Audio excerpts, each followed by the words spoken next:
Muy bien. Bueno, Pues entonces, la sesión de hoy vamos a arrancar con algunas revisiones de los modelos que hemos estudiado en clase, ¿no? Un poquito más de forma analítica. Perdón. Por ejemplo, vamos a hablar el día de hoy especialmente del modelo de Goodwin. Vamos a ver un poco del desarrollo matemático del modelo de Goodwin, cómo se llega a las ecuaciones y cómo interpretar el resultado que arroja ese modelo, ¿sí? De forma un poquito más formal. Recordemos en general que el modelo de Goodwin era un modelito que nos permitía, más que nada, entender un poco cómo surgen los ciclos del capitalismo, ¿no? Era la intención original de Goodwin, explicar cómo estos ciclos y estas etapas nacen a través de la contradicción entre trabajadores y capitalistas. Entonces, el día de hoy vamos a volver a revisar el modelo de Goodwin, pero esta vez digamos que vamos a hacerlo paso a paso para ver cómo se deduce el modelo, ¿no? Cómo se deducen las ecuaciones y después poderle dar una interpretación al modelo de una forma un poco más rigurosa, un poquito más matemática. Ok, entonces vamos a empezar con esa revisión en este momento. Bien, ok, entonces vamos a ver cómo nos va. Eh, entonces, como les decía, el día de hoy vamos a discutir ya, un segundo, por favor. Muevo esto un poco. Ya, eso es. Ya, entonces vamos a discutir el modelo de Woodward, ¿no? Ese es nuestro objetivo del día de hoy, ¿no? Recordando que este es un modelo básicamente para entender los ciclos, ¿no? Entonces, este es el modelo de los ciclos. Y este modelito de los ciclos, recordemos que básicamente nos permitía interactuar dos variables, ¿no? Entonces, vamos a concentrar nuestra atención o vamos a, si quieren, a plantear dos variables. ¿Ya? Entonces, para quien esté haciendo el seguimiento de esta clase, les recomiendo que al mismo tiempo vayan viendo las láminas que acompañan a la clase para efectos, que acompañan, perdón, al modelo, ¿no? Entonces, hay unas láminas que acompañan al modelo de Woodwin para efectos de ganar un poco de tiempo, ¿no? Con respecto a la notación. Pero bueno, vamos a plantear dos variables, que son las que nos van a interesar, ¿sí? Entonces, por un lado, vamos a plantear una variable a la que le vamos a llamar U. Entonces, vamos a poner la variable U. Y esta variable u, ¿a qué va a ser igual? ¿Ya? Entonces, esta variable u vamos a plantearla como una ratio, ¿ya? Una ratio entre qué magnitudes, ¿ya? Entonces, por un lado, en el numerador, vamos a poner el total de salarios que reciben los trabajadores, ¿ya? Entonces, ¿qué es el total de salarios que reciben los trabajadores? Pues vamos a poner primeramente la letra L, que va a indicar el número total de horas que trabajan todas las clases trabajadoras de esta economía, ¿ya? Entonces, L es el número total de horas. Si quieren, es el número de horas por persona multiplicado por el número de personas, ¿ya? Entonces, total de horas. Y vamos a multiplicarles por W, donde W es el salario real que se paga por hora, ¿sí? Entonces, ¿qué tenemos? W es el salario promedio que se paga por hora y L es el total de horas. Entonces, me va a dar como resultado el total de salarios en global, ¿no? Que se ha pagado a todas las clases trabajadoras. Eso en el numerador. En el denominador, en cambio, vamos a poner el total de producción, que vamos a representar por la letra Q, y vamos a omitir la letra P de precios, ¿ya? Indicando que todas son magnitudes medidas en unidades reales o precios constantes, ¿ya? Entonces, por acá vamos a poner el hecho de que el precio es constante, y para simplificar la vida, vamos a decir que es constante y es igual a 1, ¿ya? Esto es simple y llanamente para no estar escribiendo cada rato P, P, P en todo lado, ¿ya? Entonces, siempre que ustedes noten una variable que ven aquí en el modelo, es una variable medida en unidades reales, ¿ya? Pues con precios constantes igual a 1, o sea, no va a haber inflación en este modelo. Más que nada para simplificarnos la historia, ¿ya? Y de hecho es el supuesto que también usa Goodwin, ¿ya? Entonces, esta es la primera variable que nos va a interesar, ¿sí? Y a la vez, esta variable la podemos expresar de esta manera, ¿no? Nos va a quedar igualmente W sobre L en el numerador. Y en el denominador, en vez de Q, podríamos escribir esto como A por L, ¿ya? Aquí, ¿qué va a significar A? A va a representar la productividad del trabajo, ¿ya? Entonces, la productividad por cada hora trabajada. Entonces, como que yo trabajo 8 horas y en cada hora produzco una determinada cantidad de unidades, que es A, ¿ya? Entonces, ese es el significado de esta letra. Entonces, ¿qué tenemos? Por un lado tenemos un numerador que indica el total de salarios y un denominador que indica el total de productividad multiplicado por el número de horas. Entonces, ¿por qué planteamos esto? Porque a través de esta expresión puedo deshacerme yo del número de horas trabajadas Y puedo plantear, ya de forma mucho más compacta, esta participación de los trabajadores en el producto, ¿sí? Porque esa es esta variable, la participación de los trabajadores en el producto, simplemente como la ratio W sobre A. ¿De acuerdo? Entonces, esta es la primera variable que nos va a interesar. Incluso, si quieren, le podemos poner a esta ecuación el número 1. ¿Ya? Entonces, esta ecuación 1 me está indicando cuáles son los componentes de la, y voy a poner aquí el nombre, ¿sí? Entonces aquí U, ya que es la primera variable de interés, representa la tasa de participación, ¿sí? Tasa de participación de los trabajadores en el producto. Participación de trabajadores en el producto. ¿Ya? Si quisieran verlo en términos un poquito más prácticos, podrían decir que esta U es el porcentaje del PIB que va a salarios. ¿Ya? Sería otra forma de ver esta variable, que más o menos indica la misma intuición, ¿no? O sea, yo tengo el PIB. Del PIB, que es toda la producción, podríamos decir que, por ejemplo, un 30% va solo a salarios. Entonces, a U justamente representa ese 30%, ¿ya? Que es más o menos el valor que está ahorita rigiendo en la economía ecuatoriana, un 30%. Ya. Ok, entonces esa es nuestra primera variable de interés para el modelo. Si se fijan, esta variable como que es una representación de cuánto les toca a los trabajadores, ¿no? O sea, es una suerte de representación de cuánto los trabajadores pueden exigir de toda la producción para ellos, ¿no? Entonces, eso es la primera cosa que vale la pena destacar de esta variable, ¿ya? Antes de olvidarme, también quiero poner aquí un numerito. Ya, entonces, esta es la lámina, si se quiere, digamos que esta es la lámina A, ¿ya? Para que va a haber varias láminas, entonces para no perdernos. Y después yo comparto también estas láminas, ¿no? Entonces, para que ustedes puedan ver también las ecuaciones con más calma luego, si es que no pudieron seguir el desarrollo. Aunque yo personalmente recomiendo que para seguir estos desarrollos, ustedes los vayan haciendo igual, ¿no? Con papel y lápiz en sus respectivos espacios de trabajo, si es que les resulta factible. Ya. Entonces, esta es la primera variable que nos va a interesar. La segunda variable que nos va a interesar es la V. Ya, entonces asumamos que esta es la letra V. Ya, disculpen que no sea perfecta, pero se hace lo que se puede. Entonces, V va a representar la tasa de empleo. Ya, entonces, ¿cómo puedo yo representar la tasa de empleo? Voy a poner en el numerador L, que va a indicar el número total de horas trabajadas, ¿de acuerdo? Y en el denominador voy en cambio a incluir N.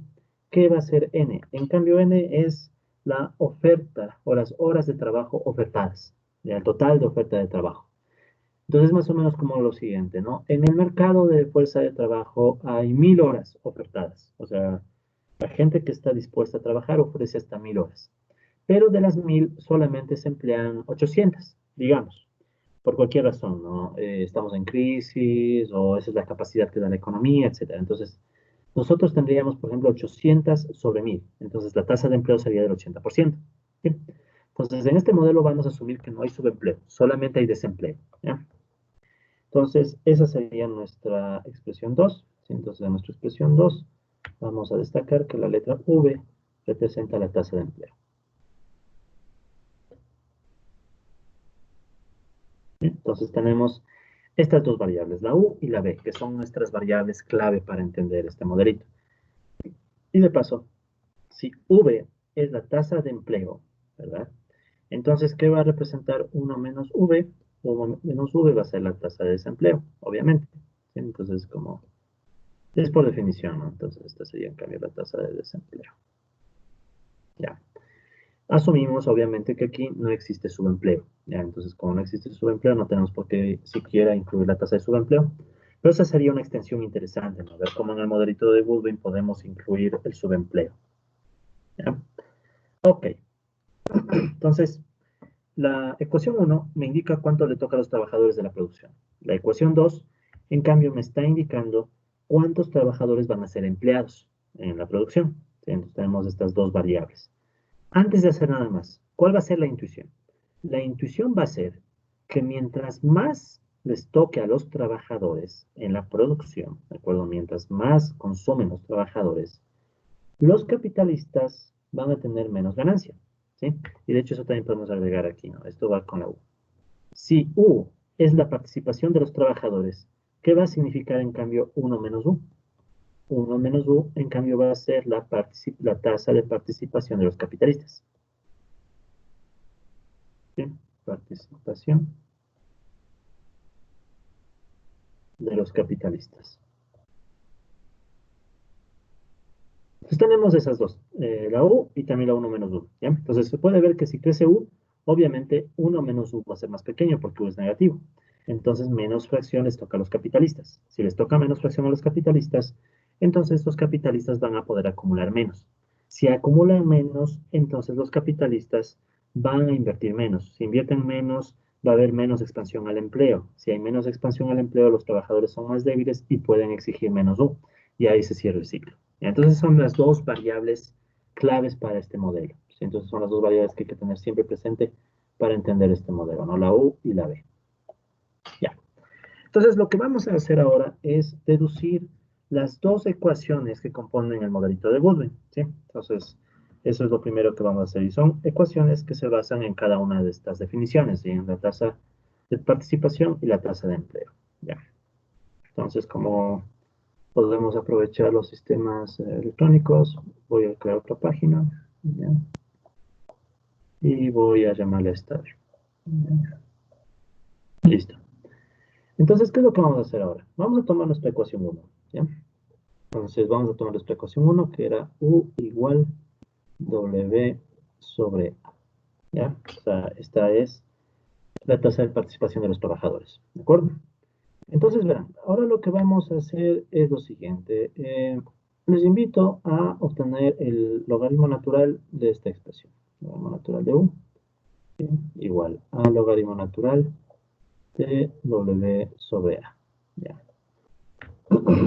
Por las propiedades de los logaritmos, ¿qué es lo que nosotros sabemos de una división? Que se puede expresar también como el logaritmo natural de W menos el logaritmo natural de A. ¿De acuerdo? Ya. ¿Para qué he planteado esta ecuación en logaritmos? Lo he hecho para aprovechar una propiedad bastante chévere, si se puede decir así, de los logaritmos. Y es que cuando ustedes sacan una derivada de un logaritmo, ¿qué les va a salir? Entonces esto vamos a escribirlo si se quiere por acá. Ya vamos a un recuadro. Y solo de recordatorio. Entonces digamos que ustedes tienen una función x, ¿ya? Que depende del tiempo. Es una variable que depende del tiempo. De tal suerte que si ustedes sacan la derivada de x con respecto al tiempo, x es cualquier variable ahorita, ¿ya? Es solamente una anotación de cálculo. Entonces, ustedes tienen cualquier variable de x con respecto al tiempo, la derivan, les va a quedar x punto, ¿ya? Entonces, vamos a decir que x punto es la primera derivada de x con respecto al tiempo. Es como usar x prima, ¿ya? Pero aquí usamos punto porque el punto, digamos que es una anotación más estándar para recordar que estamos trabajando con el tiempo, ¿ya? Eso nada más. Entonces, si nosotros sacamos el logaritmo natural de x y diferenciamos ese logaritmo con respecto al tiempo, ¿sí? Lo que vamos a obtener es, entonces la derivada de una variable en logaritmos va a ser 1 sobre la variable multiplicada por la derivada de esa variable, ¿sí? Que es x punto mismo. ¿Ya? Entonces, esa digamos que es una de las ventajas de trabajar en logaritmos, ya que yo sé que cuando saco la derivada respecto al tiempo de la expresión, esto lo puedo expresar como x punto sobre x. ¿Ya? O sea, esto es igual a x punto sobre x. ¿Ya?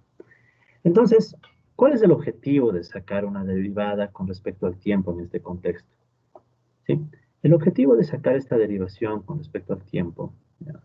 Es tratar de entender cómo cambia justamente en el tiempo la variable, ¿no? Entonces, cómo va creciendo, va decayendo y demás.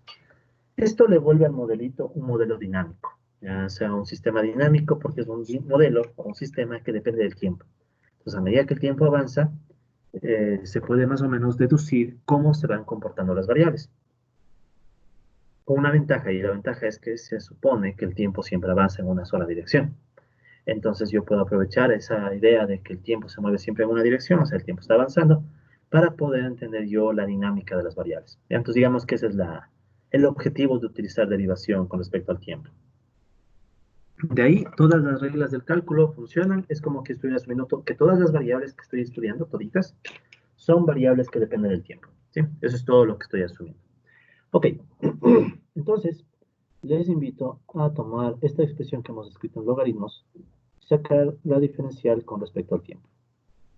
¿De acuerdo? De esta expresión que está aquí. Y obviamente también tendremos que sacar la diferencial respecto al tiempo de esta otra expresión. ¿Sí? O sea, derivamos con respecto al tiempo ambos lados de la ecuación. Entonces, ¿qué nos va a quedar? Aplicando ya este resultado que hemos presentado en este recuadro. Entonces, lo que voy a tener aquí es que la derivada de este logaritmo natural de u sería 1 sobre u por la derivada de u, que es u punto. O más rápido, u punto sobre u. ¿Ya? ¿Y esto qué sería igual? Sería de nuevo, ¿no? Aquí tendríamos una resta, entonces distribuyo la diferencial, perdón. La diferenciación la distribuyo y me quedará esto es igual a w punto sobre w menos a punto sobre a. ¿Ok? Entonces, este paso que hemos realizado ya no lo voy a realizar en otras ocasiones, ¿sí? Entonces, más bien tratemos de entenderlo bien desde el inicio. Ustedes cuando tienen una expresión ya, que está representada en factores, o en este caso, bueno, siguen siendo factores, ¿no? Bueno, o en fracciones. Cuando sacan la derivada respecto al tiempo, se va a ir repitiendo este resultado siempre. Tienen una variable, u punto sobre u, igual. La variable en numerador va a quedar w punto sobre w. Y la variable en denominador va a quedar a punto sobre a y un menos, ¿sí? Que sabemos que es el menos que nace de los logaritmos. ¿De acuerdo? Entonces, ese es un resultado típico. Ya, otra cosa que yo quisiera agregar en otro recuadro, esta es otra cosa matemática, es la siguiente. ¿Qué o cómo se interpreta x punto sobre x? ¿Ya? X punto sobre x puede tener una interpretación inmediata si ustedes dicen, bueno, vamos a aproximar. Esto es solo una aproximación lineal. Vamos a decir que x punto se podría entender como la variación de x, ¿ya? En el tiempo. ¿Ya? Y esto se puede entender a su vez como x final menos x inicial sobre una x inicial, ¿ya? Si es que quisiéramos hacer esta interpretación. ¿Qué es x final menos x inicial sobre x inicial? La tasa de variación, ¿sí? Entonces esto de aquí se podría interpretar entre comillas como la tasa de variación. Si es positiva, sería una tasa de crecimiento. Si es negativa, sería una tasa de decrecimiento. Pero en definitiva es una tasa de variación, un porcentaje, si quieren. El porcentaje al que está creciendo o está cayendo la variable x. ¿Ya? Entonces, x punto sobre x es una aproximación de la tasa de variación, aprovechando este acercamiento de x punto con delta x. ¿Ya? O sea, recordando que x punto, o sea, el cambio de x en el tiempo, podría verle como la variación de x. Aproximadamente, ¿no? Esto no es exactamente igual. Estoy haciendo solo una aproximación lineal. Y si quisiéramos ser más rigurosos, es una aproximación lineal siguiendo, por ejemplo, series de Taylor. Si quisiéramos ser un poquito más rigurosos. ¿Ok? Entonces, ¿qué me está diciendo este resultado? Me está diciendo que la ecuación que acabo de obtener, esta de acá, ¿sí? Esta ecuación significa algo. La tasa de crecimiento de U, ¿sí? Es igual a la tasa de crecimiento de los salarios menos la tasa de variación o de crecimiento de la productividad laboral, ¿sí? Ese es el primer resultado que estamos obteniendo aquí, ¿no? Que nace justamente de interpretar U punto sobre U, W punto sobre W y menos A punto sobre A. ¿Ok? Listo. Bien, ahora vamos a agregar un nuevo supuesto, ¿ya? Entonces, vamos a agregar el siguiente supuesto. Vamos a decir que A punto sobre A, ¿sí? A punto sobre A es la tasa de crecimiento de la productividad del trabajo, ¿ya? Vamos a decir que A punto sobre A es igual a alfa, ¿ya? Y alfa vamos a asumir que es una constante cualquiera. Entonces, ¿qué significa con esto? Que estamos queriendo decir que el trabajo va a crecer a una productividad constante alfa. Entonces, alfa, si quieren, es 2%, por ejemplo. Entonces estamos diciendo que el trabajo crece a una tasa, la productividad del trabajo, perdón, crece a una tasa del 2%. ¿Sí? O sea, cada hora de trabajo aumenta su productividad en un 2%. Por último, podríamos suponer que alfa es cero. Si alfa es cero, ¿qué estaríamos suponiendo? Que básicamente no hay crecimiento de la productividad del trabajo y que la productividad se queda constante. ¿Ya? Ok, entonces un paso inmediato que puedo aplicar aquí entonces es reemplazar. Entonces me quedaría u punto sobre u igual W punto sobre W menos alfa. ¿De acuerdo? Ok, entonces, esta es ecuación nueva, le vamos a llamar la ecuación 2. Y esta es la ecuación 3. Ok, listo, entonces, sí, creo que puede ser así, 2, 3. O, a ver, vamos a hacer más despacio ya. Entonces, digamos que esta de aquí va a ser la ecuación 2, esta de acá abajo es la 3, y esta es la 4. ¿Ya? Ya saben que en la numeración de ecuaciones es lo de menos, es lo que más les resulta entendible. Ok, entonces ya tenemos esta primera expresión, la expresión 4, que me está diciendo cómo cambia o cómo se mueve la participación de los trabajadores en el producto. ¿Ya? Ahora, ¿qué es lo que vamos a buscar? Lo que vamos a tratar es de entender los salarios. ¿Sí? Y hemos agregado un supuesto sobre la productividad. Estamos agregando el supuesto de que la productividad siempre va a crecer a un mismo ritmo, o va a caer a un mismo ritmo, o por último es cero, ya el cambio de la productividad. Ahora vamos a tratar de poner supuestos sobre el comportamiento del salario. Ya, entonces, para el comportamiento del salario, vamos a asumir una curva de Phillips. Curva de Phillips. Una curva de Phillips de salario real. Ya, entonces, eh, ¿cómo se expresa una curva de Phillips de salario real? Ya, entonces, vamos a usar la misma curva de Phillips que plantea Goodwin. Ya, entonces, ¿cuál es la idea de la curva de Phillips?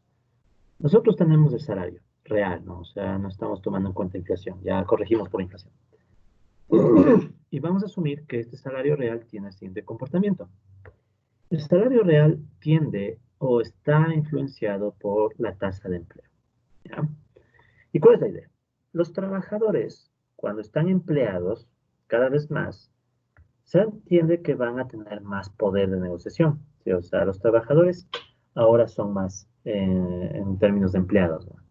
Como hay más trabajadores empleados, ellos pueden organizarse mejor, tienen más poder de negociación y aparte hay menos desempleo. Eso, entre otras cosas, va a significar que los trabajadores pueden exigir más salario, ¿ya? Entonces nosotros vamos a asumir que esto de aquí, W punto sobre W, es la tasa de variación del salario, ¿no? Entonces vamos a asumir que la tasa de variación del salario depende de la tasa de empleo positivamente. Y para eso vamos a multiplicar la tasa de salario por una constante ρ, ¿de acuerdo? Y vamos a asumir primero que aquí hay un signo positivo y también vamos a asumir que ρ es mayor a cero. ¿Sí? Entonces, ¿qué estamos diciendo? A medida que hay una tasa de empleo más alta, ¿sí?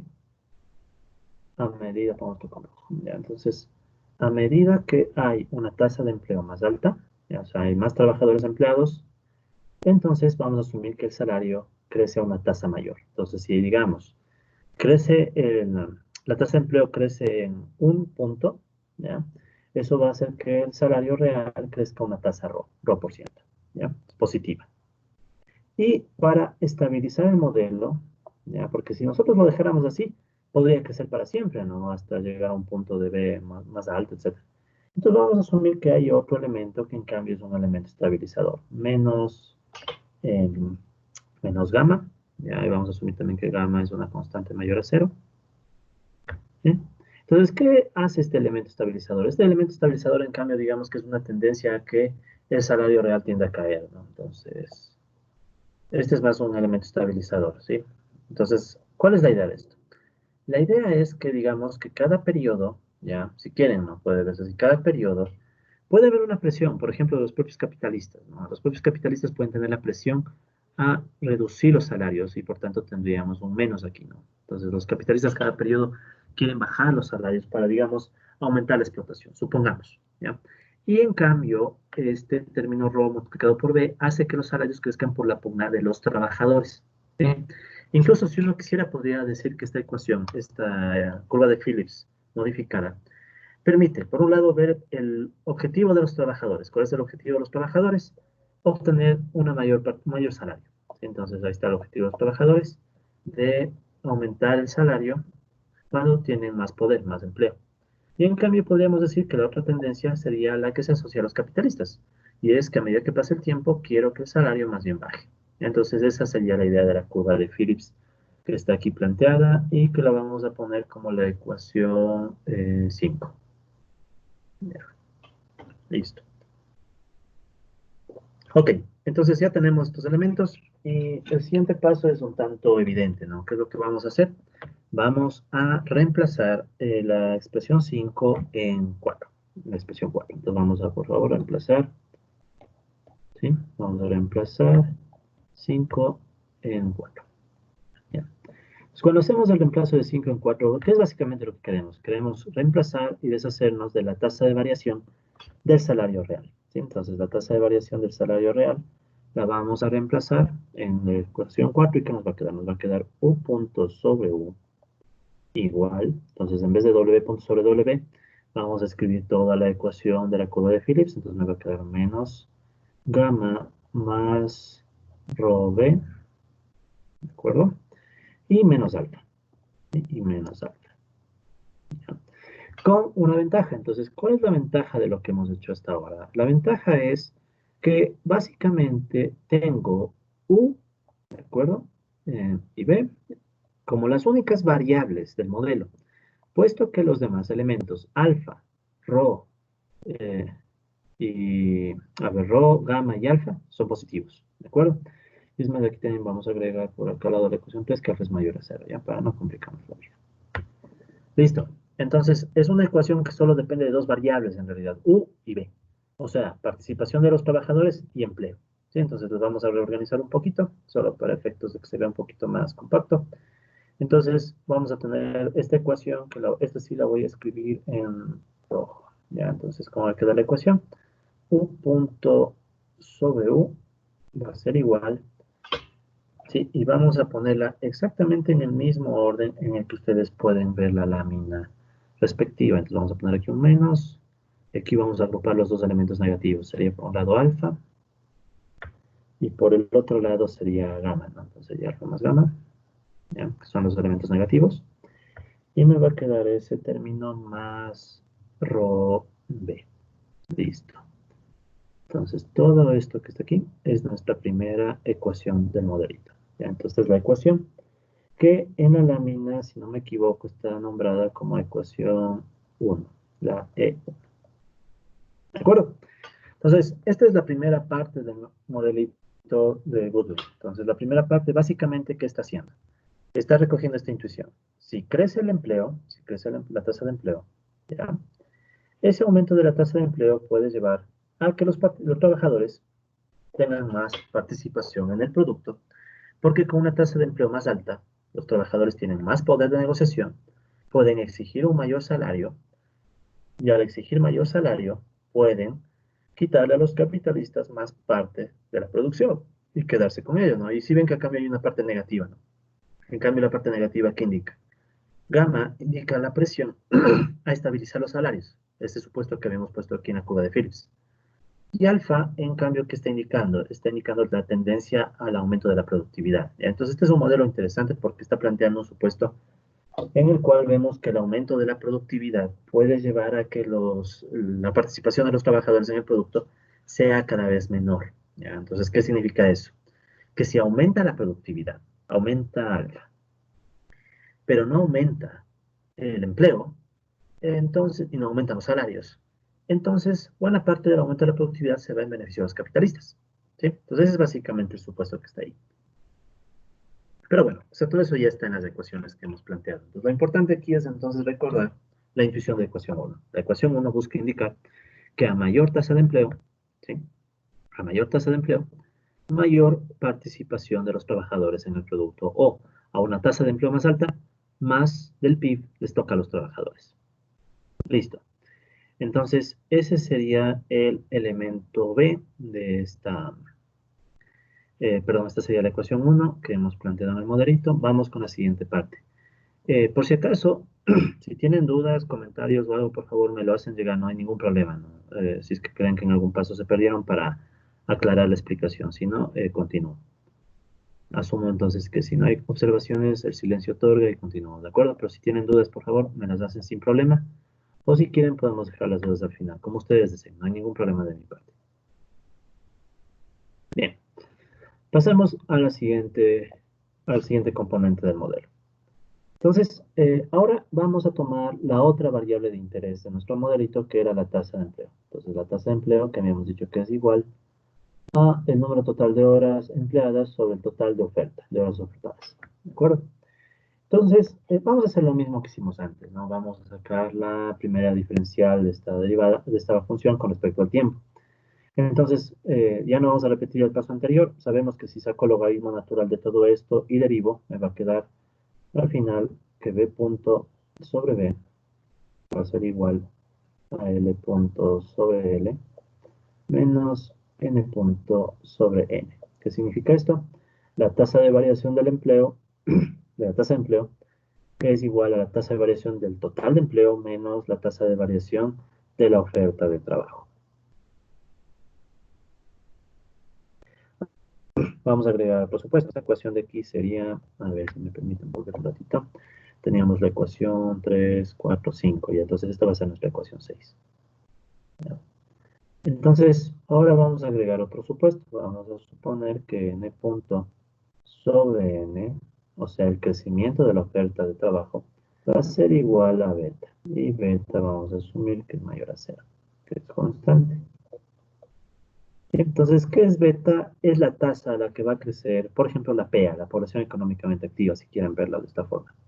O sea, el total de horas que se ofrecen en el mercado crece a una tasa constante. Esto, si quisieran verlo de una forma, podría ser como el crecimiento de la población, ¿no? O sea, podríamos decir que, bueno, la población cada año crece un 2%, más o menos. Entonces, decimos que la población crece un 2% y podemos asumir que ese crecimiento de la población es parecido al crecimiento que muestra la P, la tasa de crecimiento de la P, entonces es igual a la tasa de crecimiento de la población, que sería igual a la oferta de fuerza de trabajo, si quisiéramos verlo de esta manera. Con eso estamos diciendo que, bueno, dejamos que beta sea explicada por gente que estudia un poco más de demografía, por ejemplo, ¿ya? Y nosotros nos vamos a concentrar en más bien la dinámica del empleo, de L, ¿de acuerdo? Claro que esto se podría decir que es discutible, porque tal vez el crecimiento de la propia población depende de la situación económica. Es decir, podría suceder que una situación mala en términos económicos cree incentivos para que la gente deje de tener hijos, por ejemplo, ¿no? O sea, o tenga menos hijos, cosas así. O en un caso extremo, nada deseable, pero no fuera de la realidad, podría suceder un hecho que lleve a que la población más bien se reduzca, ¿no? La tragedia del coronavirus que estamos viviendo en este momento, por decir, haría caer la tasa de crecimiento de la población o la puede ser negativa, tocaría ver. Pero bueno, en todo caso, ese es el supuesto que vamos a usar. Entonces, beta queda para la explicación de otras áreas del pensamiento y la vamos a reemplazar. Entonces, vamos a hacer el reemplazo de 7 en 6. Entonces, me va a quedar b punto sobre b igual a l punto sobre l menos beta. ¿Ok? Listo. Entonces, ya me deshice de n y tengo beta, que es una constante. ¿Ya? Entonces, ahora quiero ver cómo me deshago de l para llegar a U, porque si se fijan que el objetivo es dejar una ecuación solamente con dos variables, B y U. ¿Ya? Entonces, el resto de variables me están estorbando o están haciendo el modelo mucho más grande de lo que yo quisiera. Entonces, ahora vamos a ver qué podemos hacer con L para podernos deshacer. Entonces, a esta ecuación le vamos a llamar la 8. ¿Ya? Estoy exagerando en el número de ecuaciones, pero es solo para que cada paso lo puedan ir siguiendo con calma, ¿no? En la práctica no estaría haciendo tantos pasos intermedios, pero bueno, es para que se entienda dentro de lo posible. No, tampoco más buena. Bien, entonces, ¿qué es lo que podemos hacer? Tomemos la productividad del trabajo. Q. Q a qué era igual? Era igual a L, que es el número de horas trabajadas, multiplicado por A, que en cambio indicaba la productividad por hora. Bien, entonces, esta es toda la producción realizada por los trabajadores. Entonces, ¿qué es lo que vamos a hacer ahora? Tomemos las derivadas respecto al tiempo de esta ecuación, ¿ya? 6, 7, 8. Bueno, no le pongamos todo esto. Entonces, si tomamos las derivadas temporales, ¿qué me va a quedar? La misma historia que siempre. Me va a quedar Q punto sobre Q, la tasa de variación de Q, igual a punto sobre A, ¿sí? La tasa de variación de la productividad, más L punto sobre L, ¿ya? Que es la tasa que es el total de horas empleadas. Aquí ya pueden notar algunos detalles, ¿no? O sea, primero, aquí está L punto sobre L, lo mismo que en la ecuación 8, ¿ya? Entonces puedo hacer un reemplazo. Y al mismo tiempo tengo la A punto sobre A. Pero si nosotros vemos en nuestra hoja anterior, A punto sobre A asumimos que era igual a alfa, constante. Entonces, de una vez, lo que yo puedo hacer es, podríamos decir que esta es la ecuación 9.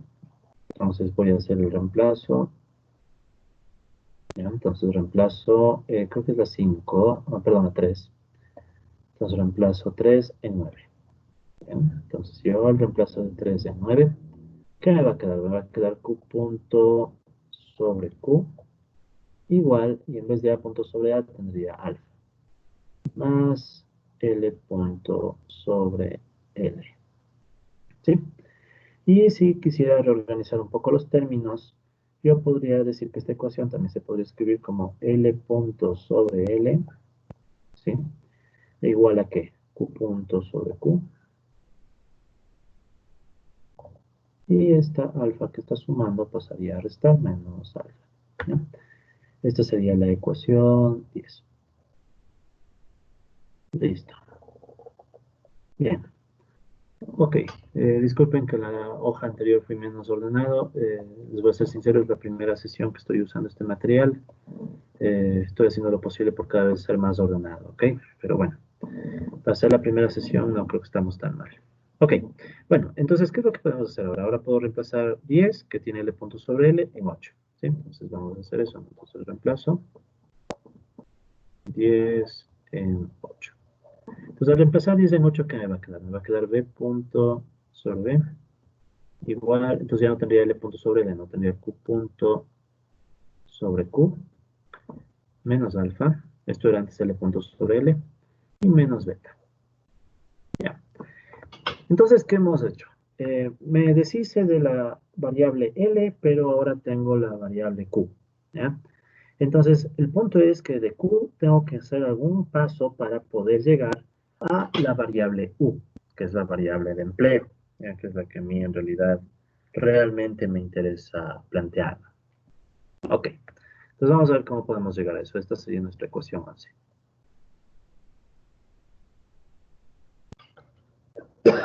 Disculpe. Bien, entonces, ¿cómo podemos llegar de la producción a la tasa de participación? Perdón, ejemplo, me disculpo. De la producción queremos llegar a la tasa de participación, ¿sí? Eso es lo que realmente queremos. Entonces, bueno, la idea es llegar a la tasa de participación sin caer en la ecuación, en las ecuaciones anteriores, ¿no? O sea, la idea es crear otra ecuación. Entonces, para ello voy a plantear lo siguiente. Entonces, me voy a ayudar con las siguientes ecuaciones. Entonces vamos a definir ahora em, vamos a definir ahora cuál es la ganancia, ¿sí? Sí, la ganancia de los capitalistas. ¿Ya? Entonces, ¿cuál es la ganancia que obtienen los capitalistas? Ya, entonces la ganancia que obtienen los capitalistas es, ok, hay la producción, ¿de acuerdo? Y de la producción les toca una fracción a los capitalistas. ¿Cuál es la fracción que les va a tocar a los capitalistas? Pues por definición sería uno menos u, ¿sí? Porque recuerden ustedes de pasos anteriores, ¿ya? En las definiciones. Nosotros habíamos dicho que U, ¿sí? Es la tasa de participación de los trabajadores. Por tanto, uno menos U es la tasa de participación de los capitalistas. Ejemplo, ¿no? A los trabajadores les toca el 20% de la producción. En un modelo muy sencillo donde no hay más grupos sociales, el resto le tocaría a los capitalistas, o sea, el 80%. O seamos más realistas, 30%, que es más o menos lo que, al menos en el Ecuador, es más o menos lo que toca, ¿no? Más o menos un 30%, 34% por ahí, le toca a los trabajadores. El sobrante 70% sería para los capitalistas. Ojo, si tuviéramos Estado, ya no sería tan fácil, porque había una fracción que tocaría asignar en cambio al Estado. Pero como no hay Estado, estamos asumiendo una situación muy sencilla, solo de trabajadores y capitalistas. El uno menos U, por tanto, es la fracción que les va a tocar a los capitalistas. Entonces, la ganancia va a ser la fracción que les toca a los capitalistas multiplicada por el total de producción. Y ojo, no pongo ninguna P aquí porque hemos asumido que todo está medido en unidades reales y los precios son igual a 1. O sea, no hay inflación, entonces no hace falta meter el precio. Pero en un modelo un poquito más complicado, si se imaginan o quisieran armarlo, ya se imaginarán que aquí debe estar el precio, ¿no? Pero nosotros vamos a omitir eso. Ok, esta es la ganancia. Ahora, quisiera plantear eh, lo siguiente, ¿no? ¿Qué tal si yo digo, ok, ¿para qué damos a los capitalistas la ganancia? ¿Cuál es el objetivo de los capitalistas aquí? Entonces, lo que yo voy a asumir es que la ganancia, ¿sí?, que tienen los capitalistas va a ser totalmente igual a su ahorro, ¿ya? Ahorro K, ¿ya? Entonces, cuando pongo K, estoy diciendo que son capitalistas, ¿no? Entonces, la ganancia de los capitalistas voy a asumir que es totalmente igual al ahorro, ¿ya? O sea, los capitalistas no consumen. Ya, esto es un supuesto que alguien puede decir, pero no es realista, los capitalistas sí consumen, pero es para quitarnos notación, nada más, para simplificar. Entonces, estamos asumiendo como quien dice que el consumo de los capitalistas no es muy grande. ¿Ya? Entonces, como no es muy grande en este modelo, lo vamos a asumir como que no es necesario tomarlo en cuenta, ¿ya? Entonces, nos vamos a concentrar en que toda la ganancia de los capitalistas se va a destinar al ahorro, ¿ya? Pero al mismo tiempo, la pregunta es, ok, ¿ya qué es igual el ahorro, ¿ya?, de los capitalistas? ¿Ya? Entonces aquí va otro supuesto. Vamos a asumir que solo los capitalistas ahorran y los trabajadores no ahorran. Vamos a asumir que los trabajadores usan todos sus salarios para el consumo. Si los trabajadores usan todos sus salarios para el consumo, solo los capitalistas ahorran. Y si asumimos que esta es una economía, ¿ya?, entonces puedo ponerlo aquí, vamos a asumir que es una economía sin gobierno, y es una economía cerrada, o sea, estamos asumiendo que no hay comercio exterior, no hay exportaciones ni importaciones. Entonces, en su versión más sencilla, el ahorro de los capitalistas se va a volver igual a su inversión. ¿De acuerdo? Entonces, vamos a asumir que el ahorro es igual a la inversión, que obviamente es realizada solo por los capitalistas, ¿ya? Y vamos a asumir que la inversión, ¿ya?, este es el otro supuesto, vamos a asumir que la inversión solamente se va a concentrar, ¿sí?, en incrementar el capital. Punto. ¿Ya? Vamos a asumir que incrementa el capital, ¿sí? Y este capital es el capital que se está usando en medios de producción. ¿Ya? O sea, no vamos a meter para nada aquí el aumento en salarios. Entonces vamos a asumir que los capitalistas únicamente invierten para incrementar sus máquinas. ¿Ya? Si queremos verlo de forma hiper simplificada, sus medios de producción. ¿Ya? Entonces solo hacen crecer las máquinas, no van a hacer crecer los salarios. Alguien puede decir, pero se supone que si hacen crecer las máquinas, contratarán más gente y crecen los salarios. Sí, pero vamos a asumir que eso lo pagan al final. O sea, los trabajadores van a producir y luego de producir, que tenemos un producto, y al final del periodo les pagamos a los nuevos trabajadores, no al inicio. En cambio, esta es la inversión inicial, si quieren. Entonces, en la inversión inicial vamos a asumir que solo se paga para máquinas y luego los capitalistas les pagan a los trabajadores con lo que los mismos trabajadores crearon. ¿Ya? Entonces, de esa manera podemos simplificar un poco la inversión. Y de hecho, estamos usando la versión de inversión más neoclásica, ¿no? Este es el enfoque bien neoclásico de la inversión, más que marxista, ¿no? Entonces, este es un enfoque neoclásico porque recordemos que sí lo usó Goldman, ¿no? Entonces, para no estar cambiando la notación, sino que tengamos igualita la notación a la que usaba Goldman. Ok, entonces ya tenemos estos diferentes supuestos. Entonces, todos estos supuestos me van a permitir, si yo hago las respectivas igualdades, me van a permitir plantear que Q multiplicado por 1 menos U, ¿ya?, es igual a K punto. ¿Ya? Entonces, todo lo que estamos diciendo en esta ecuación, entonces, ¿qué es? Que la ganancia capitalista es la única que financia la expansión del capital, de los medios de producción en realidad. ¿Ya? Pero bueno, como este es un modelo no clásico, estamos asumiendo que esto es el capital, pero ya sabrán que si asumiéramos la controversia de los cambios, ya hubiera un problema de medición de K. Pero por ahora no nos vamos a meter en eso. Simplemente vamos a ser bien neoclásicos, vamos a asumir que K es el capital o los medios de producción, y nos queda esta igualdad. Ganancias igual capital. La expansión del capital, perdón, la acumulación, la inversión. Entonces las ganancias, lo único que financia son la expansión del capital, no hay consumo de los capitalistas, no hay nada más. ¿Ok? Entonces, esta sería la ecuación 12. ¿Sí? Entonces, esta ecuación 12 es la que nos va a servir para seguir desarrollando otros argumentos y llegar a lo que queremos, ¿no? Porque no se olviden que lo que queremos al final es deshacernos de Q. Entonces, aquí pueden ver que ya está Q y ya tenemos U, pero nos está estorbando K. ¿Sí? Entonces, ese es el punto, nos está estorbando K. Entonces, ahora vamos a ver cómo podemos deshacernos de esta K punto. Ya, entonces vamos a crear otra página. Ya, entonces esperamos un momento que esto se cargue. Solo falta que se cuelgue. Esperemos que no se cuelgue. Un segundo, por favor, sí, esperemos que piense un poco. Ya, esto es software libre, entonces a veces se demora un poco. Ya, chévere. Bien, ya, no es por nada, pero ya no debí retroceder. Ya, disculpen otro segundo. Bueno, ¿qué es lo que vamos a hacer? Vamos nosotros a tomar esta ecuación, ¿de acuerdo? Y vamos a trabajar sobre eso. Entonces sería, no me arriesgo por ahora, vamos a ver. Sería simplemente Q, ya. Siguiente, ya. Ok, entonces la ecuación que nosotros estábamos tomando es Q, que multiplica a 1 menos U, ¿ya? Entonces 1 igual a K punto, ¿ya? Es la misma ecuación que teníamos antes, ¿no? Sino que ahora vamos a tratar de ver cómo nos deshacemos de Q punto sobre Q, ¿ya? Es lo que estamos buscando. Y a la vez deshacernos de K punto sobre K. Sí, esta es la ecuación 12. Esta es la ecuación 12. Sí, vuelvo a escribirla nada más. Bien. Ok, ¿qué es lo que podemos hacer para deshacernos de esta ecuación, de esta K punto, por ejemplo? ¿Ya? Entonces vamos a plantear otro supuesto. Entonces el supuesto que ahora vamos a plantear es el siguiente. Vamos a decir que si yo tomo el K, ¿de acuerdo? Y divido para Q.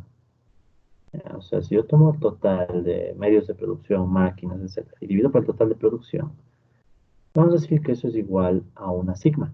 Sí, esto es sigma.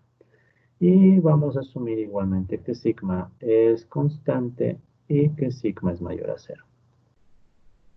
¿Cuál es la idea? Sigma es una ratio capital-producto. Esta es una ratio capital-producto.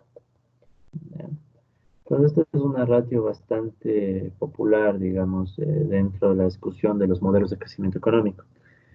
Se suele asumir que hay cierta proporcionalidad entre el capital que uno tiene que usar y la producción que uno tiene. O sea, por ejemplo, para yo obtener una unidad de producción, necesito sigma máquinas. ¿Ya? Estoy hipersimplificando todo, ¿no? Pero esa sería la intuición básica. Para obtener una unidad de producción, yo necesito sigma máquinas. ¿De acuerdo? Entonces sería la idea. Y voy a asumir que eso es constante. O sea, siempre voy a necesitar siempre que yo tenga que aumentar en una unidad la producción, siempre voy a necesitar sigma máquinas. ¿Ya?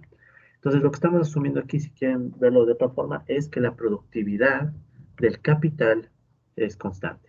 ¿Sí? Que la productividad de los medios de producción es constante, siempre la misma. ¿Ya?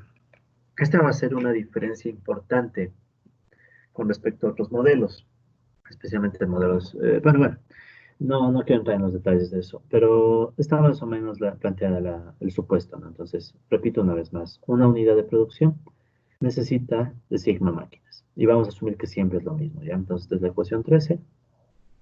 Entonces, ¿qué es lo que podemos hacer con la ecuación 13? Vamos a hacer lo siguiente. Vamos a sacar la derivada con respecto al tiempo de la ecuación 13.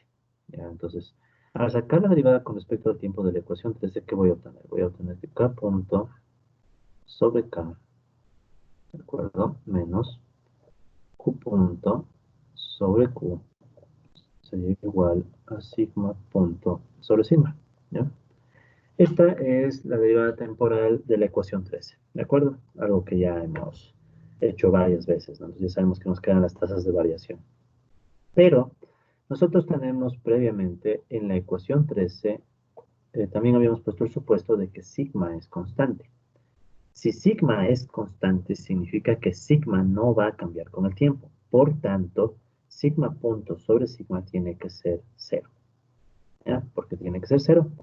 Porque estamos asumiendo que siempre para producir vamos a necesitar, para producir una unidad, siempre vamos a necesitar el mismo número de máquinas. ¿De acuerdo? Entonces, como siempre vamos a necesitar el mismo número de máquinas, sigma no puede cambiar. Y por tanto, sigma punto y sigma punto sobre sigma tienen que ser cero. ¿Ya? Entonces, no hay variación en la proporción capital-producción. Por tanto, yo puedo arreglar esto un poco para que me quede K punto sobre K igual a Q punto sobre Q. ¿Ya? ¿De acuerdo? Entonces, yo lo que puedo hacer, esta va a ser nuestra ecuación 14. Ahora lo que voy a hacer es, voy a hacer una línea aquí, y puedo tomar la ecuación 14, ¿sí? Y podría reemplazar en la ecuación 12. Si se fijan, ¿no? En la ecuación 12 nosotros tenemos K punto. En la ecuación 14 también está K punto. Entonces yo voy a reemplazar 14 en 12. ¿Sí? Entonces, reemplazando 14 en 12. Pues cuando yo hago el reemplazo de 14 en 12, ¿qué me va a quedar? Me va a quedar que Q por 1 menos U va a ser igual. Y en vez de K punto, ¿qué tengo? Voy a tener Q punto sobre Q por K. ¿De acuerdo? Porque la K que estaba aquí dividiendo en la 14, en la ecuación 14, la he pasado a multiplicar. ¿De acuerdo? Y después reemplacé. Entonces me va a quedar Q punto sobre Q por K. ¿Sí? Ok. Si estamos hasta aquí. Ya, entonces, ahora, ¿qué es lo que sigue, colegas? Nótese que yo tengo ya Q punto sobre Q, ¿no? Que de hecho es el término que me estaba molestando en la ecuación 11, que es el objetivo, o sea, quiero deshacerme de Q punto sobre Q. ¿Ya? Entonces, ahora lo que puedo yo hacer para simplificar un poco más la notación es que esta K que está aquí en el lado derecho, puedo pasarle a dividir en el lado izquierdo. Entonces, ¿cómo me va a quedar? Me va a quedar Q sobre K por 1 menos U igual a Q punto sobre Q. ¿Ya? Pero nótese que Q sobre K, ¿a qué es igual? Q sobre K es el inverso de sigma, o sea, es 1 sobre sigma. Entonces, si yo reemplazo ahora la ecuación 13, ¿sí? Entonces digamos que esta es la ecuación 14, esta sería la ecuación 15, ¿ya? Esta es la ecuación 15. Entonces, digamos que ahora yo reemplazo 13, ¿sí? Reemplazo 13 en 15. Entonces, ¿qué voy a tener? Voy a tener que es el inverso, ¿no? Entonces, en vez de estar sigma, sería 1 sobre sigma, porque es el inverso, Q sobre K. ¿Ya? Entonces, lo que voy a tener es 1 menos U multiplicado por el inverso de sigma, o sea, dividido para sigma, igual a Q punto sobre Q. ¿De acuerdo? Entonces, ¿qué ventajas me da esta que es, vamos a llamarle la ecuación 16? ¿Ya? ¿Cuál es la ventaja de esta ecuación 16? Esta ecuación 16 me permite expresar Q punto sobre Q en términos de U, ¿sí? Entonces aquí tenemos la letra U, y en términos de sigma, y sigma es una constante, ¿ya? Entonces, ya me puedo deshacer de Q punto sobre Q sin crear más variables, sino directamente solo poniendo la U. Entonces, ¿qué es lo que vamos a hacer ahora? Vamos a reemplazar esta ecuación 16, ¿en dónde? En la ecuación 11. ¿Sí? Entonces, aquí pueden ver la ecuación 11, en donde nosotros hemos planteado que B punto sobre B es igual a Q punto sobre Q menos alfa menos beta. Entonces, la ecuación 11. Entonces, vamos a reemplazar en la ecuación 11. Entonces, ¿qué me va a quedar? B punto sobre B igual Q punto sobre Q, que ahora es 1 menos U sobre B, perdón, eh, sobre sigma, menos alfa más beta. Ya les voy a de paso ya agrupar a estos términos que eran negativos, ¿sí? Entonces, estos términos que eran negativos, alfa y beta, les agrupo en un solo elemento y me queda un más ahí dentro, ¿de acuerdo? Ok, entonces ya tenemos ese paso y básicamente ya está. O sea, ya tenemos nuestra otra ecuación, porque nótese que en esta ecuación, ¿qué nos quedó? Nos quedó B, tasa de empleo, y nos quedó U, tasa de participación de los trabajadores. Lo demás, alfa, beta y sigma, son constantes. Entonces nosotros ya podemos escribir la segunda ecuación que compone el modelo de Goodwin. Entonces la segunda ecuación sería esta, ¿no? B punto sobre B igual a 1 menos U sobre sigma. No hay mucho que hacer, de hecho. Menos sigma menos alfa más beta. Y aquí vamos a paréntesis. Perfecto. Entonces esta es nuestra otra ecuación, ¿sí? Que sería la... que sería la ecuación 2. ¿Ya? Y me disculpan, me olvidé de indicar que esta sería la lámina C, esta sería la lámina D. Ya, esta es la lámina D. Bien, entonces, en resumen, ya tenemos un modelo que se puede, bueno, obviamente había un montón de pasos intermedios, pero ya podemos plantear nuestro modelo final con dos ecuaciones y dos incógnitas. ¿Sí? Entonces hagamos una suerte de resumen de esas variables aquí. Entonces tenemos dos ecuaciones. ¿Cuáles son las dos ecuaciones? Tenemos dos incógnitas, perdón, dos variables endógenas. Entonces, ¿cuáles son nuestras variables endógenas? Variables endógenas son, por un lado, U, que recordamos que esta es la tasa de participación de los trabajadores, y B, que es la tasa de empleo. Tasa de empleo. Ya. ¿Y cómo está expresado el modelo? Ya, entonces el modelo está expresado recopilando las ecuaciones. Ya, estas son las variables endógenas. Nuestras ecuaciones, ¿cuáles serían? Nuestras ecuaciones serían la E1 y E2. Entonces tenemos la ecuación 1. La ecuación 1, que si no me equivoco es U punto sobre U, o sea, la tasa de variación del empleo. ¿Sí? Y esta U punto sobre U es igual a menos alfa más gamma más rho b. Y la ecuación 2, que es la que acabamos de obtener, b punto sobre b, igual 1 menos u sobre sigma menos alfa más beta. ¿Sí? Y aquí tendremos que recordar que las constantes, ¿ya? ¿Cuáles son las constantes? Las constantes son alfa, crecimiento de la productividad, beta, crecimiento de la población o de la oferta de horas de trabajo, de fuerza de trabajo. Eh, sigma, que es la relación capital-producto, o sea, para obtener una unidad de producto, ¿cuántas máquinas necesito? Asumimos constante. Y también tenemos constantes gamma y rho, que son los factores que componen la curva de Phillips, ¿de acuerdo? O sea, las relaciones entre capitalistas y trabajadores en la pugna por el salario. Entonces, ese es básicamente nuestro modelo, ¿sí? Entonces, nuestro modelo está conformado por estas dos ecuaciones y dos variables endógenas. Entonces, dos ecuaciones, dos incógnitas, si se quiere. Entonces, el modelo se puede analizar, se puede resolver, ¿no? Ok. Ahora, para resolver este modelo, sí, ojo, recién estamos planteando el modelo, ¿no? Quiero destacar que nos hemos tomado un montón de pasos para que esto sea bien explicativo. Goodwin obviamente lo hace mucho más ágil, pero esta es la intuición básica, ¿no? Igualmente todo esto está en una sola lámina en nuestras explicaciones, pero bueno, he tratado de ser explícito para que se entienda cada paso. Ok, entonces pasemos por favor a otra lámina. Ya les voy a dar otra página. Esta lámina debe ser, si esta es la D, entonces la siguiente es la E. Ya, repito una vez más que estas láminas después van a estar a disposición de todos. Entonces, más bien traten de ir siguiendo los pasos en sus propios apuntes, por favor. Ya.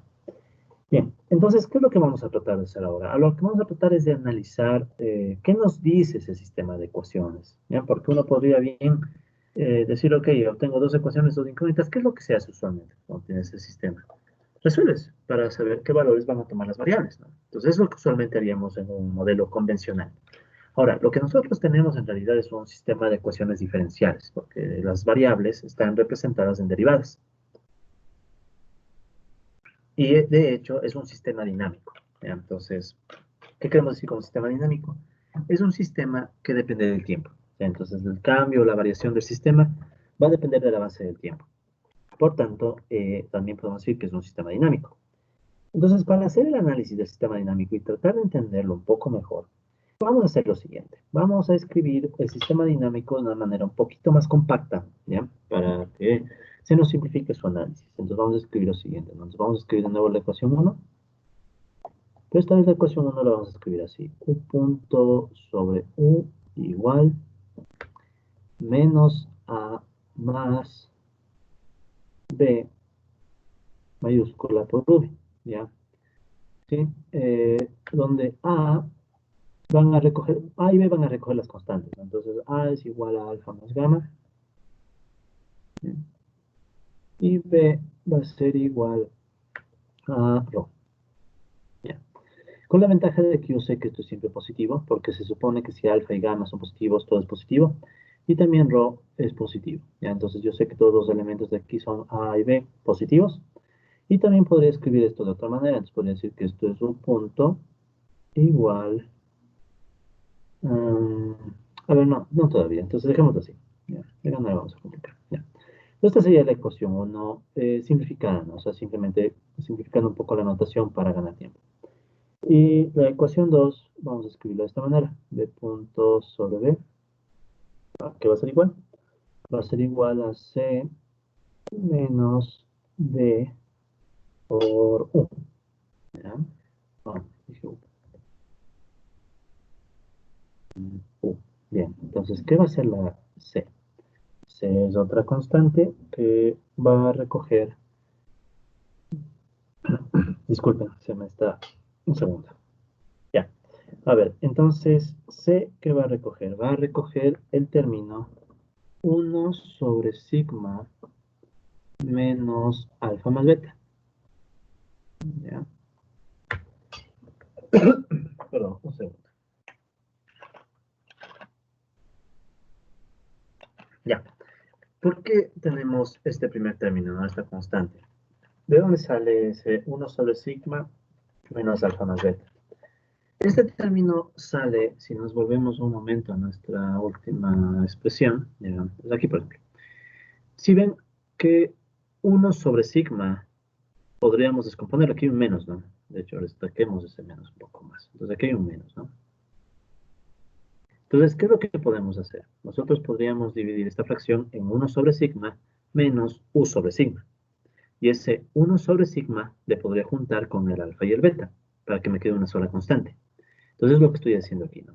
Entonces aquí yo estoy juntando en la constante C el 1 sobre sigma y el menos alfa y beta, ¿ya? Para que sea todo lo que no tiene U. Esa es la idea de este término. O sea, entonces C contiene todas las constantes que no tienen U.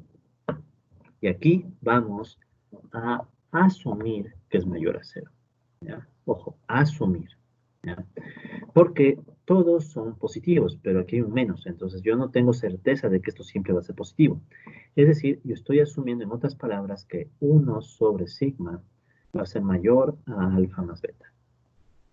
¿Ya? Este va a ser un supuesto adicional que vamos a poner en el modelo para yo poder decir que C es positiva. ¿Sí? Ya vamos a ver por qué en un instante, ¿no? ¿Por qué C va a ser positiva? ¿Qué significaría esto?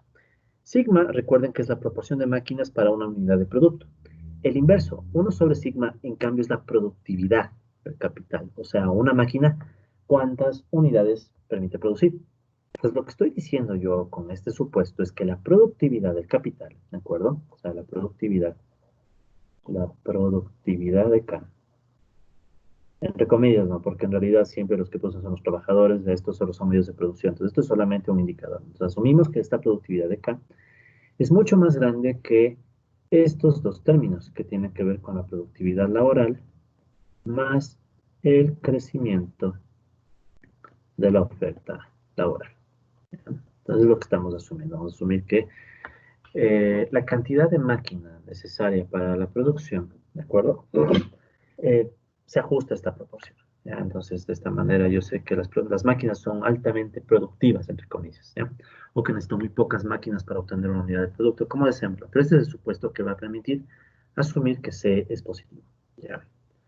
Y por último, me queda otra constante, D. Entonces voy a asumir que D, ¿a qué va a ser igual D? D va a ser igual a las constantes que acompañen a U. Y si nos fijamos, la única constante que va a acompañar a U es sigma. ¿Sí? Sigma. Entonces, y hay un menos que está afuera. Si se ve que ese menos está afuera, que es justamente el menos que está aquí, porque es menos U sobre sigma.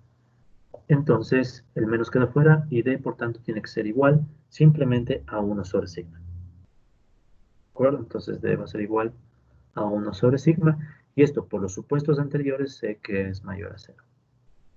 Ok.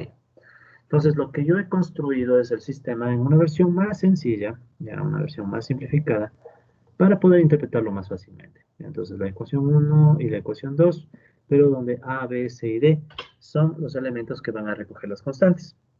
Entonces con esas constantes no tengo que estarme preocupando de analizar cada constante por separado, ¿no? Sino es un solo grupo de constantes. Ya es un solo grupo de constantes. Ok, y estoy asumiendo que todas son positivas para simplificarme la tarea del análisis. Bien, entonces ahora analicemos un poco qué significa este sistema de ecuaciones. En primer lugar, este sistema de ecuaciones que hemos obtenido tiene una forma que es análoga a la forma del sistema de ecuaciones que constituye el modelo de Lotka-Volterra. Lotka-Volterra.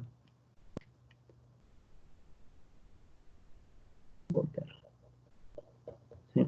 Lotka-Volterra es un modelo bastante común en biología, pero el nombre más común de este modelo es el modelo presa-depredador. ¿Ya? ¿Cuál es la idea del modelo presa-depredador?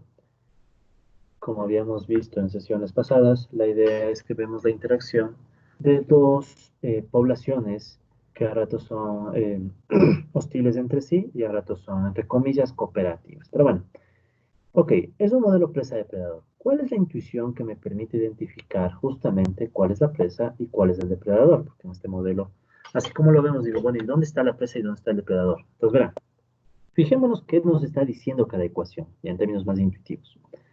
¿Qué nos está diciendo la ecuación 1? La ecuación 1 nos está diciendo que U y B, olvidémonos por un rato que son U y B, ya para analizar un poquito más matemáticamente estas ecuaciones. ¿Qué me está diciendo la ecuación 1? La ecuación 1 me está diciendo que, ok, U punto sobre U es cómo crece U.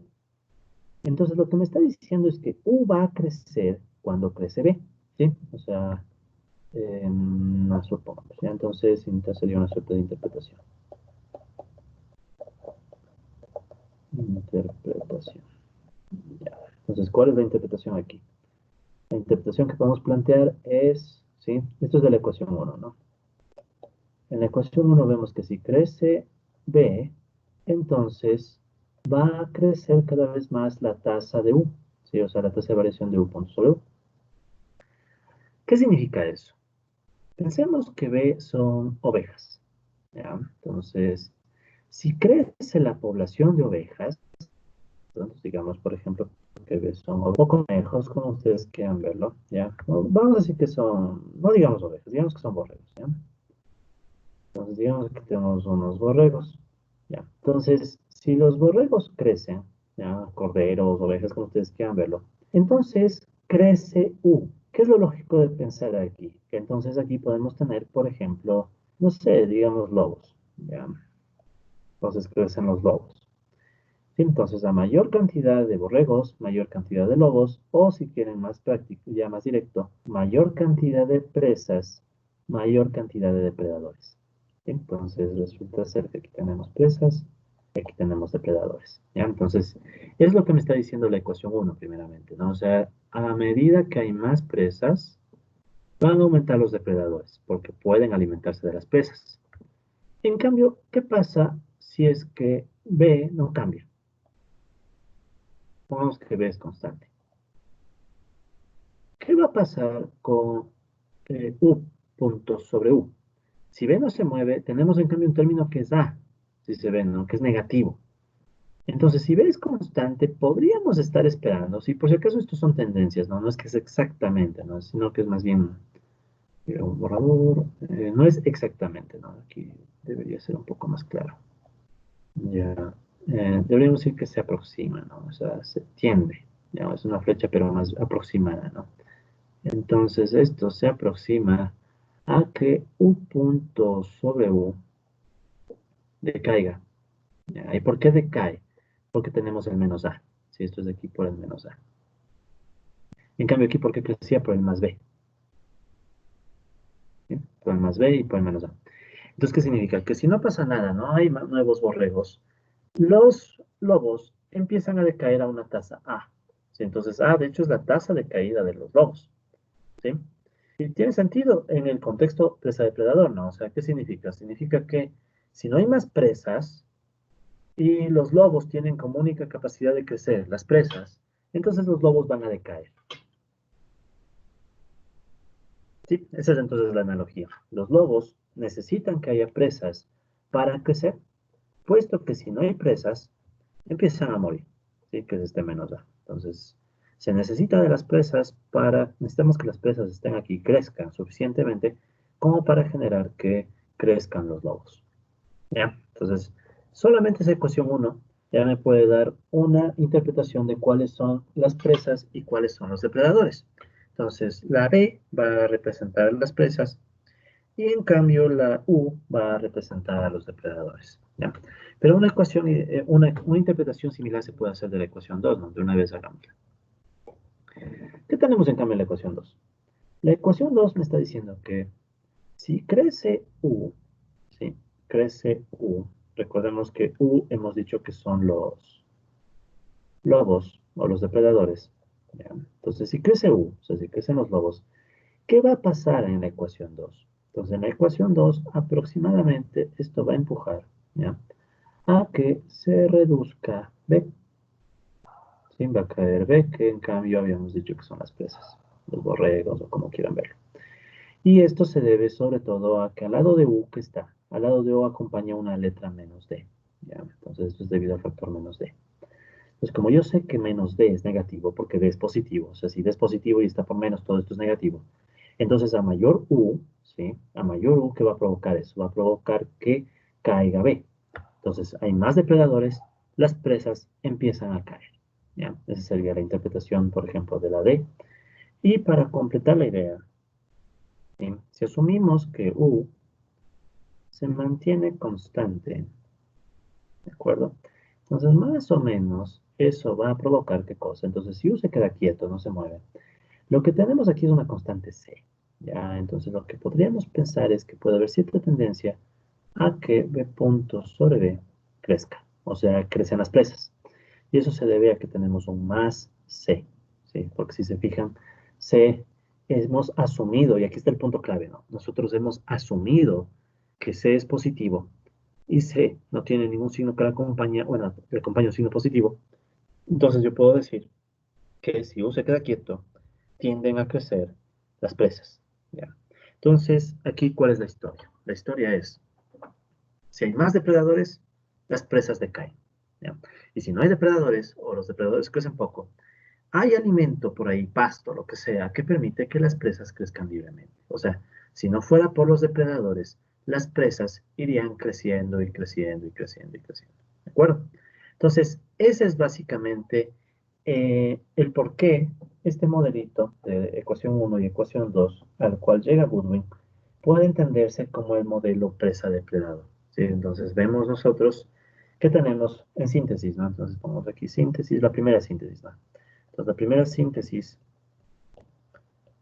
entonces, ¿cuál es? Entonces, la primera síntesis a la que llegamos es que en este modelo la presa es, la presa, sí, es la B, la V, perdón, está, V, y el depredador, en cambio, es U, ¿ya? Y ahora sí, volvamos a recordar que era B, que era U. Entonces, B, o V, era la tasa de empleo.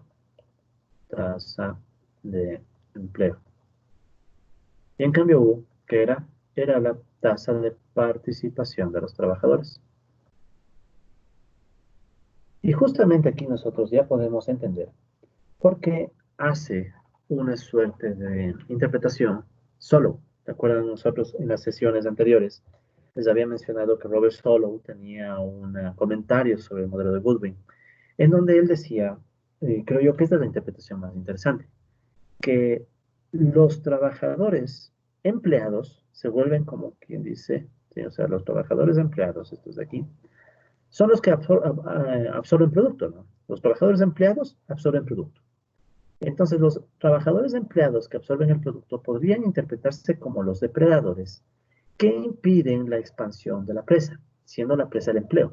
Entonces, ¿quiénes son los perjudicados? Los desempleados. Entonces, podría pensarse, si es que quisiéramos aceptar la interpretación que plantea Solow, de que el modelo presa-depredador en realidad sería un modelo donde el depredador son los trabajadores empleados y la presa representa a los trabajadores desempleados.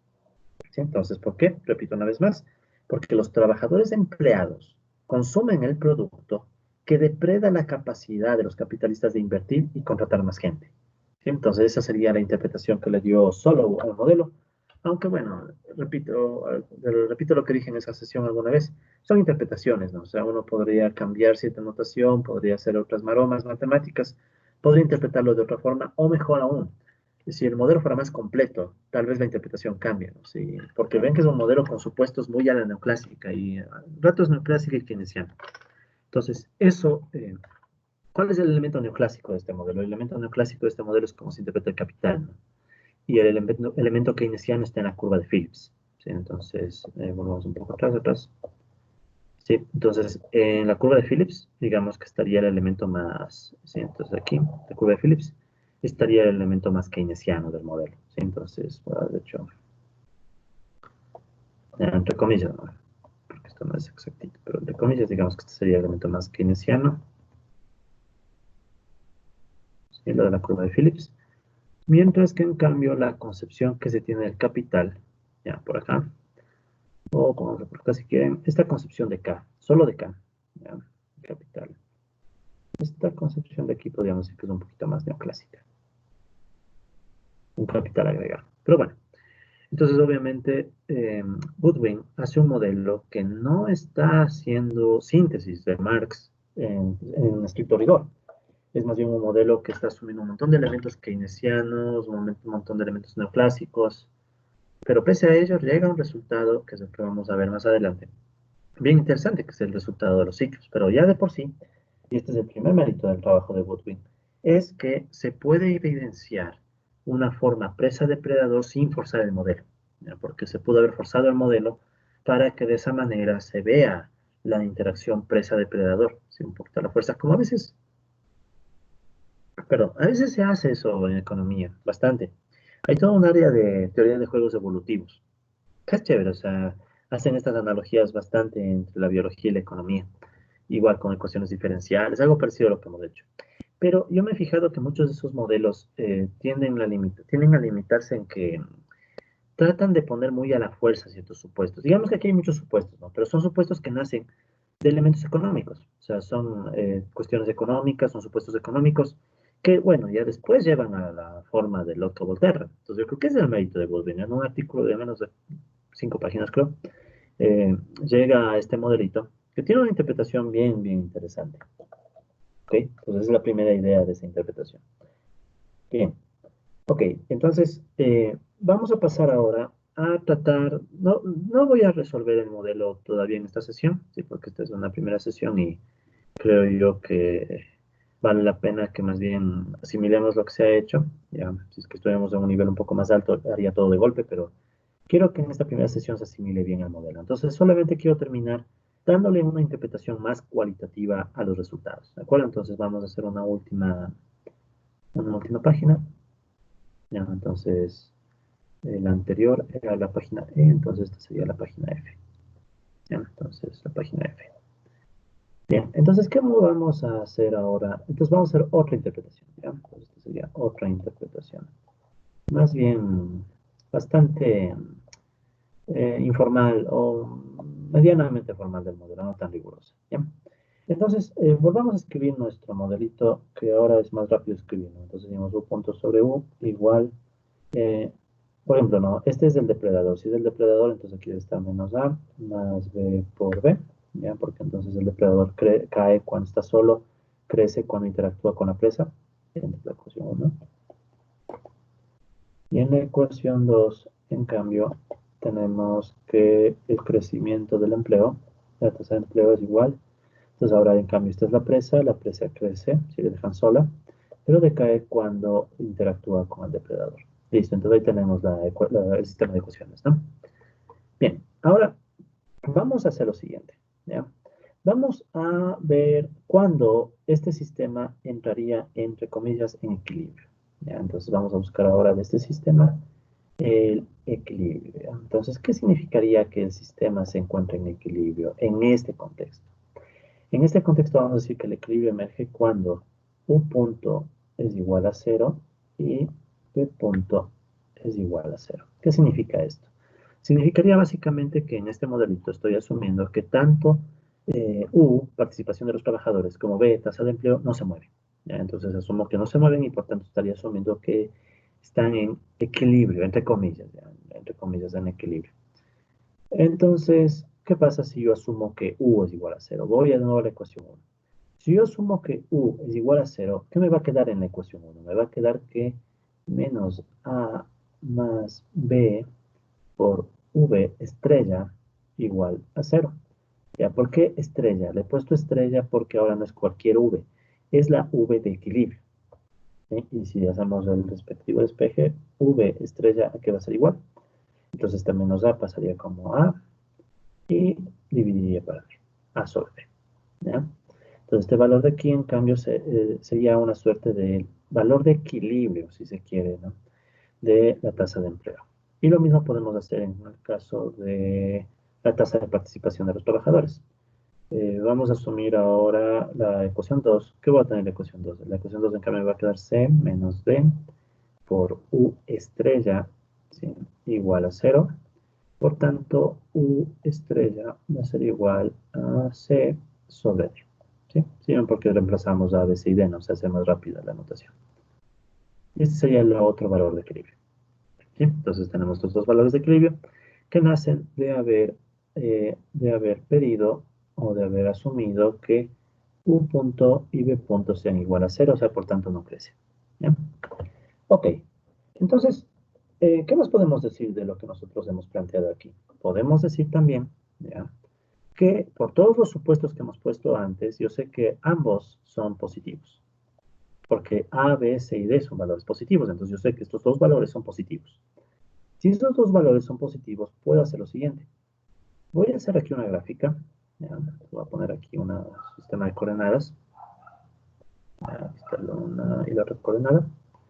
Y en este sistema de coordenadas vamos a representar lo que usualmente representa, bueno, incluso representa el propio Goldwyn. Entonces en el un eje vamos a poner a U y en el otro eje vamos a poner a B. ¿Ya? Que es más o menos como nosotros hemos planteado en nuestras láminas. Entonces recordando que U, ¿sí? Vamos a retroceder un momento. ¿Ya? U era el depredador y B es la presa. ¿Ya? Entonces vamos a poner aquí que U es el depredador y B es la presa. Ya, es en términos más biológicos, si quiere, pero ya en lo que respecta a lo económico, U es la participación de los trabajadores en el producto, ¿sí? Y en cambio B habíamos dicho que es la tasa de empleo. Bien, ok, entonces, ¿qué es lo que nosotros podemos plantear? Que este valor, U estrella y B estrella, va a estar en el primer cuadrante de este espacio. ¿Por qué? Porque sé que ambos son positivos. Es más, U estrella probablemente estará por aquí, digamos. De aquí tal vez está U estrella, que es igual a C sobre D. Y en cambio, B estrella estará por acá. Entonces aquí estaría B estrella. ¿Sí? Entonces, ¿qué pasa? Que el punto de equilibrio de este modelito estaría más o menos aquí.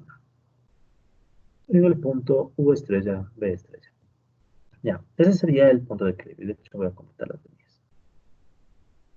¿Sí? Bien. Ahora, la pregunta es, ¿qué va a pasar con este modelo? ¿Será que el modelo va al equilibrio o no va al equilibrio? ¿Ya?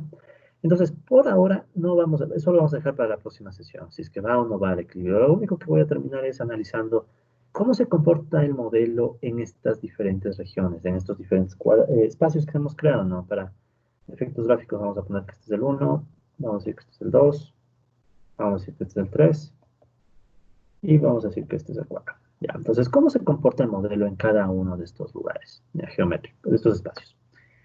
Bien, entonces volvamos aquí a nuestras ecuaciones. Pensemos que U estrella, ¿de dónde vino? U estrella vino de la ecuación C menos D U estrella, ¿verdad? Ya, entonces, si estoy a la izquierda, ¿qué significa? Estoy a la izquierda significaría que la U es menor a U estrella, ¿verdad? Y si estoy en cambio acá, significaría que U es mayor a U estrella. En cambio, ¿qué pasa con la B? Si estoy abajo, sería B menor a B estrella. Y si estoy arriba, en cambio, yo tendría que B es mayor a B estrella. ¿Sí? Entonces, B estrella es fijo y U estrella es fijo. En cambio, U y B son las variables que se mueven. Entonces, veamos. ¿Qué pasa cuando, por ejemplo, U es mayor a U estrella? Estamos aquí.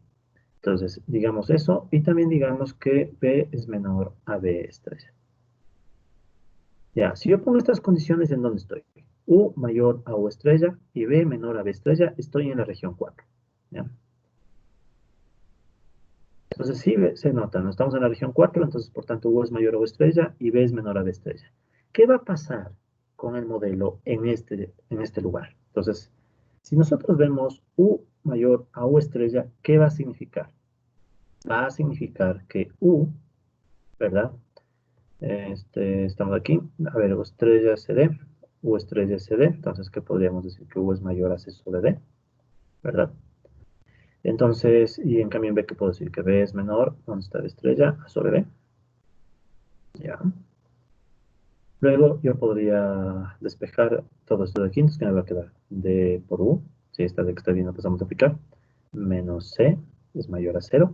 Puedo hacer esto porque D es positivo, ¿no? Si D fuera negativo, cambiaría el signo de la desigualdad, pero como todo es positivo, no hay problema. En cambio, aquí, ¿qué me quedaría? Me quedaría que B por V, ¿sí? O al revés, pongamos. Que B por V menos A es menor a 0. ¿Sí? ¿Estamos así? Ya. Entonces, ¿qué hemos construido? Fíjense que es DU menos C.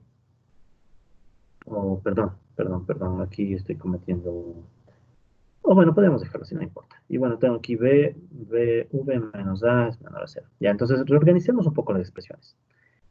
Yo podría multiplicar esta desigualdad por menos 1 en ambos lados, ¿verdad? Si yo multiplico por menos 1 en ambos lados esta desigualdad y reorganizo términos, ¿qué me va a quedar? Menos 1 por menos C, me va a quedar C. Menos 1 por DU me va a quedar menos DU. ¿Ya?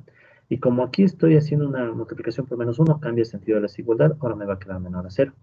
¿Pero qué es C menos DU? C menos DU era U punto sobre U, ¿sí? Entonces esto es igual a U punto sobre U, ¿sí? No se olviden que este término que está aquí, C menos DU, es al mismo tiempo término que está acá. Ups, perdón, aquí hay un error mío. Ya me disculpo, C menos DU es B. B punto sobre B, me disculpo. En cambio aquí, ¿qué tenemos? BV menos A. ¿Sí? BV menos A, si yo le cambiara el orden, ¿cómo podríamos escribirlo? Aquí no hay necesidad de multiplicar por menos 1, simplemente me va a quedar menos A más B por V menor a 0. Ya, pero ¿qué es menos A más B por V? Menos A más B por V es U punto sobre U. Entonces yo puedo escribir aquí que esto es U punto sobre U. Ya, entonces interpretemos. ¿Qué es lo que hemos obtenido? ¿Qué nos dicen los resultados que acabamos de obtener? ¿Ya? Entonces, lo que nos dicen los resultados que acabamos de obtener es lo siguiente, ¿no? En la región 4, ¿sí? Eso no hay que olvidar, estamos en la región 4. En la región 4 resulta ser, ¿ya? Que B punto sobre B, el resultado que obtuvimos aquí, es menor a 0 y, sí, eso es primero, ¿no? B punto sobre B es menor a 0 y U punto sobre U también es menor a 0. Entonces, ¿qué me están diciendo estas dos expresiones? Esas dos expresiones me están diciendo que en la región 4, en la región 4 la tasa de empleo B decae. Sí, porque recuerden que esta es la tasa de variación. Entonces, ¿qué significa? La tasa de variación es negativa, decae. El empleo decae. O sea, yo incluso podría poner así, ¿no? El empleo decae. Porque recuerden que el empleo está en el eje vertical. Entonces, el empleo decae. Pero al mismo tiempo me están diciendo que también decae la participación de los trabajadores. ¿Sí? Entonces, si decae la participación de los trabajadores, en cambio, pues yo que no voy para allá. ¿Sí? Entonces, ¿cuál es el resultado de estos dos elementos? Que básicamente el modelo, ¿sí? Con verde, se va a mover en esta dirección. ¿Sí? Si combinamos los dos movimientos. Sería por un lado, y de hecho, ¿saben qué? Esto de hecho se puede, para quien quiera ser un poco más riguroso, esto se puede escribir así, verán. Vamos por acá en rojo. Ya, entonces esto podría ser así, ¿no? Hemos dicho que U, ¿sí? Decae. Y también decae B, ¿verdad? ¿Sí? Entonces es lo mismo, sino que puse la flechita acá arriba. Entonces aquí, ¿qué estamos viendo? Esta flecha que está aquí me está indicando que B punto sobre B es menor a 0. Esto es B. Y en cambio la flechita horizontal que está cayendo está indicándome que U punto sobre U también es menor a 0. Por tanto, el resultado, ¿sí?, va a ser una cosa así, ¿ya? Entonces, si se fijan, en realidad lo que estoy haciendo es ¿qué cosa? Es básicamente un vector. Estoy construyendo un vector que me dice hacia dónde va el modelo, ¿sí? Entonces, el modelo me está empujando a que U decaiga y B decaiga, en ese sentido, ¿ya? No voy a hacer la interpretación el día de hoy de todas las demás regiones, pero más o menos se puede intuir cuál es el procedimiento. Vamos viendo en cada región cuál es el valor de U, cuál es el valor de B.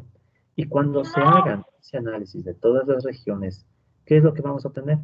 Vamos a obtener que el modelo tiene este comportamiento, ¿de acuerdo?, de forma cíclica en el sentido de las agujas del reloj, en el sentido horario. ¿Sí? ¿De acuerdo? Entonces, cuando ustedes hagan el mismo ejercicio que acabo de hacer en la región 4, pero para todas las demás regiones, les va a quedar otras flechas. Les va a quedar una flecha así, les va a quedar una flecha así, y les va a quedar una flecha así. Entonces, eso ya les da una primera idea de cómo se está comportando cíclicamente el modelo. Ojo, esto no garantiza que el ciclo sea cerrado. Podría ser una espiral que va creciendo o podría ser una espiral que se va acercando al punto de equilibrio. Lo que vamos a ver en la próxima sesión es que en realidad, y esto es lo más elegante del modelo de Goodwin, en realidad este es un ciclo cerrado. O sea, siempre se está moviendo así, como lo vemos. ¿Sí? Pero bueno, eso lo vamos a ver en la próxima sesión con un poco más de detenimiento, porque hay que ver unos pocos detalles técnicos adicionales. Pero ya podemos llevarnos el primer sabor de cómo funciona el modelo de Goodwin y una primera forma de análisis. Entonces, una primera forma de análisis es encontrar el punto de equilibrio, ¿sí? Y una vez que encuentran el punto de equilibrio, empezar a analizar cómo se mueve el modelo por cada región, ¿sí? Aprovechando que si ustedes ven los valores que van tomando las variables en cada región, ¿sí?, pueden ir reconstruyendo las ecuaciones para saber cómo se mueven las variables U y B. ¿De acuerdo?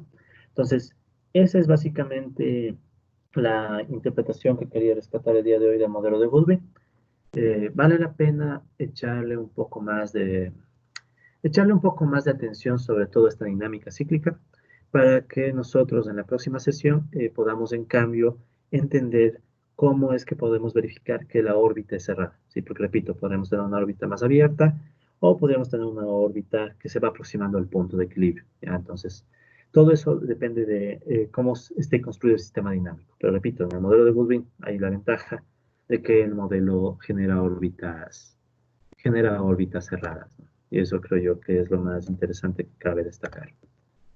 Ok, entonces con eso cerramos la grabación de hoy.